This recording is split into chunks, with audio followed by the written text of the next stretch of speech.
The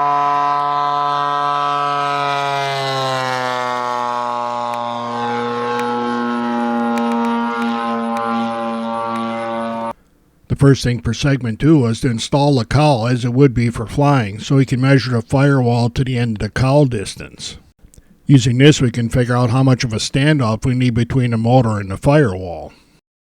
I place the end of the combination square blade against the firewall and the body against the end of the cowl, and I get about 6 1/4 inches here.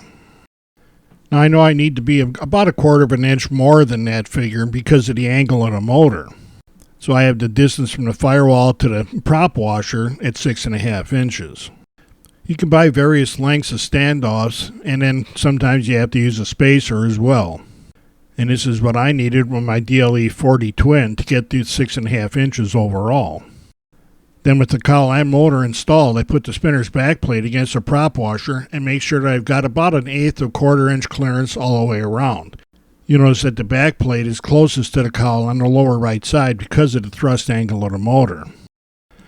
The bottom of this cowl has a pretty dramatic shape that looks very nice and incorporates a big air dump, which we need.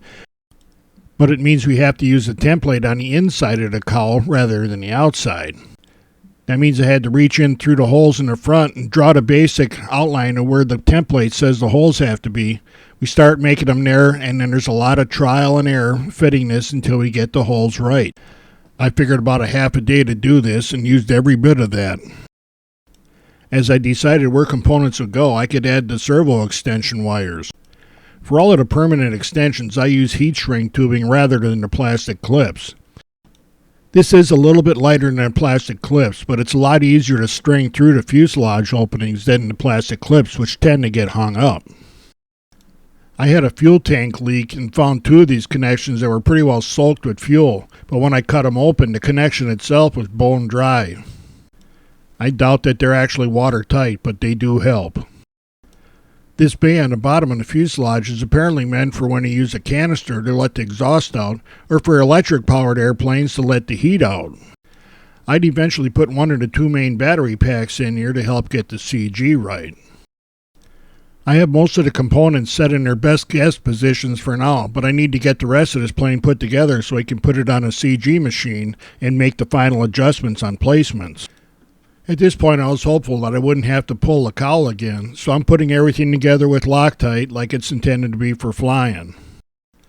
I always use the blue thread locker on all the prop bolts and spinner bolts. With the level of vibrations we get with these planes, everything should either have a locking insert nut or thread locker. I use my servo programmer to get all the control services dialed in pretty close. RedwingRC makes the final adjustments way easier because they include these turnbuckles.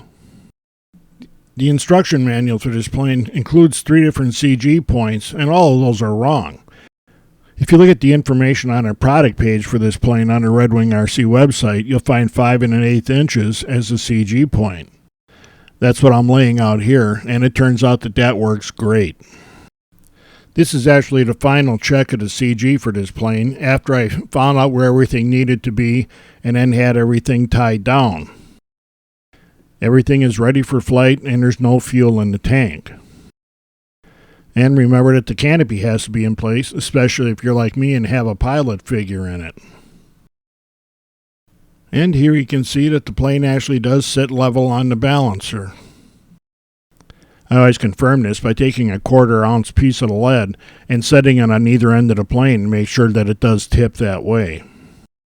And that means that this one's done and ready for the maiden flight. This actually was the first maiden flight, but it was very short.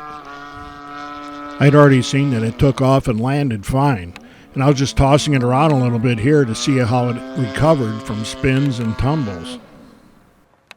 And right in the middle of this one, the motor quit, and I had my first dead stick on my hands.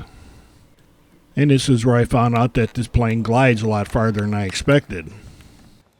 I was able to get it down without any damage, but the motor problem continued, so the actual maiden workout will have to wait for another day.